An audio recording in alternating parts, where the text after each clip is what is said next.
8 साल मुख्यमंत्री, 25 साल विधायक, 21 साल सांसद और 2 साल रक्षा मंत्री रहे मुलायम। नेताजी के 55 साल के सियासी सफर से हम 3 सबसे खास कहानियां चुनकर लाए हैं, जरूर सुनिएगा। छवि खराब करने की बहुत कोशिश हुई, लेकिन जनता के दिलों में हमेशा हीरो बने रहे मुलायम।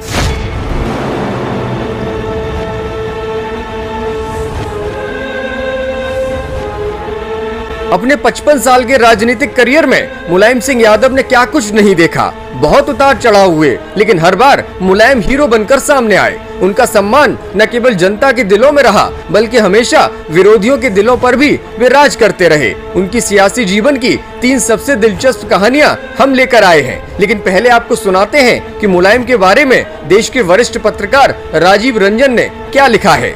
कोई 10-12 वर्ष पहले दिग्विजय सिंह ने कहा कि मेरे पूरे राजनीतिक जीवन में जो नारा मुझे सबसे अच्छा लगता है वो है, जिसका जलवा कायम है उसका नाम मुलायम है। राज बब्बर ने कांग्रेस के टिकट पर फिरोजाबाद लोकसभा उपचुनाव में डिंपल यादव को हरा दिया, तो कांग्रेस दफ्तर में उनसे भी अनौपचारिक बातचीत हुई। उन्होंने कहा कि चुनाव तो मैं जीत गया, लेकिन आजीवन नेताजी ही मेरे नेता रहेंगे। सपा से बागी हुए बेनी बाबू 2009 में मनमोहन सरकार में मंत्री थे। सिगरेट पीने के आदी थे। संसद भवन के अहाते में सिगरेट का कश लगा रहे थे। तब तक नेताजी का कारवां आता दिखाई दिया। तुरंत सिगरेट फेंककर पैरों से दबाने लगे, जब तक नेताजी गाड़ी से उतर गए। हमने पूछा, आपने सिगरेट फेंक दी? तो बोले, सिगरेट के पीछे भाषण दे देते, इससे अच्छा फेंक दो। रामजी लाल सुमन रजनीगंधा तुलसी खाने के शौकीन थे। संसद में जब नेताजी को आते देखते भागकर पास के टॉयलेट में छुप जाते और मुंह साफ करके ही बाहर आते। हमने अपनी आंखों से ऐसे सैकड़ों उदाहरण देखे कि नेताजी को उल्टा पलटा बोलने वाले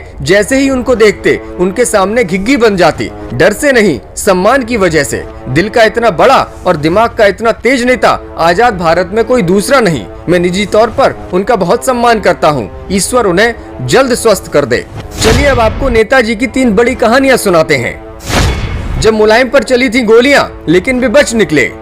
तारीख 4 मार्च 1984। मुलायम सिंह उस वक्त लोकतांत्रिक मोर्चा के उत्तर प्रदेश के स्टेट प्रेसिडेंट थे। मुलायम इटावा दौरे पर निकले थे कि अचानक उनकी कार पर 2 बाइक सवार हमलावरों ने ताबड़तोड़ गोलियां चला दी।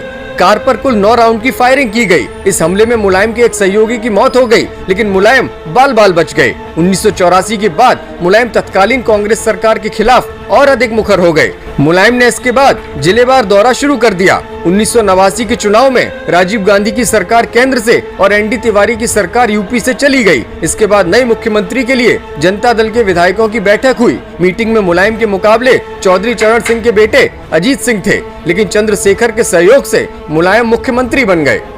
गेस्ट हाउस कांड के बाद जब मायावती ने सपोर्ट वापस लिया, 1993 में मुख्यमंत्री बनने के बाद 2 साल तक सरकार में सब कुछ ठीक ठाक चल रहा था, लेकिन 2 जून 1995 को लखनऊ में गेस्ट हाउस कांड हो गया। दरअसल सहयोगी बसपा ने मुलायम सरकार से समर्थन वापस लेने के लिए गेस्ट हाउस में अपने विधायकों की बैठक बुलाई थी। मीटिंग शुरू होते ही सपा कार्यकर्ताओं ने गेस्ट हाउस पहुंचकर हंगामा कर दिया। हंगामे में धीरे धीरे विद्रोह का रूप ले लिया और मायावती की जान भी खतरे में आ गई। हालांकि वहां मौजूद सुरक्षा कर्मियों की वजह से मायावती बच गई। मायावती ने आरोप लगाया कि सपा के कार्यकर्ता उन्हें मारने आए थे, जिससे बसपा खत्म हो जाए। गेस्ट हाउस कांड के बाद मुलायम की सरकार गिर गई। मायावती ने भाजपा के सपोर्ट से उत्तर प्रदेश में सरकार बना ली।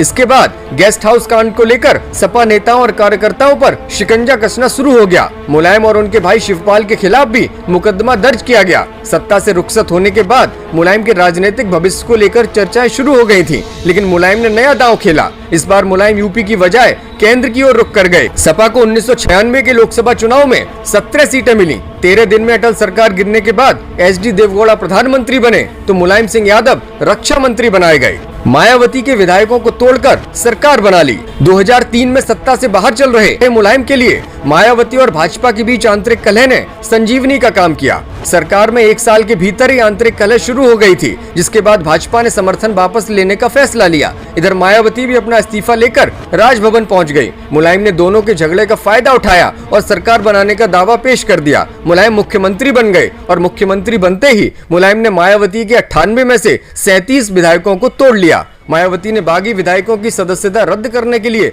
अध्यक्ष के पास अपील भी की, लेकिन अध्यक्ष ने इसे खारिज कर दिया, जिसके बाद मामला हाई कोर्ट और सुप्रीम कोर्ट तक पहुंचा। 2007 में सुप्रीम कोर्ट ने 37 विधायकों को अयोग्य घोषित किया, लेकिन तब तक मुलायम की सरकार का कार्यकाल लगभग पूरा हो चुका था। ब्यूरो रिपोर्ट, मीडिया हलचल।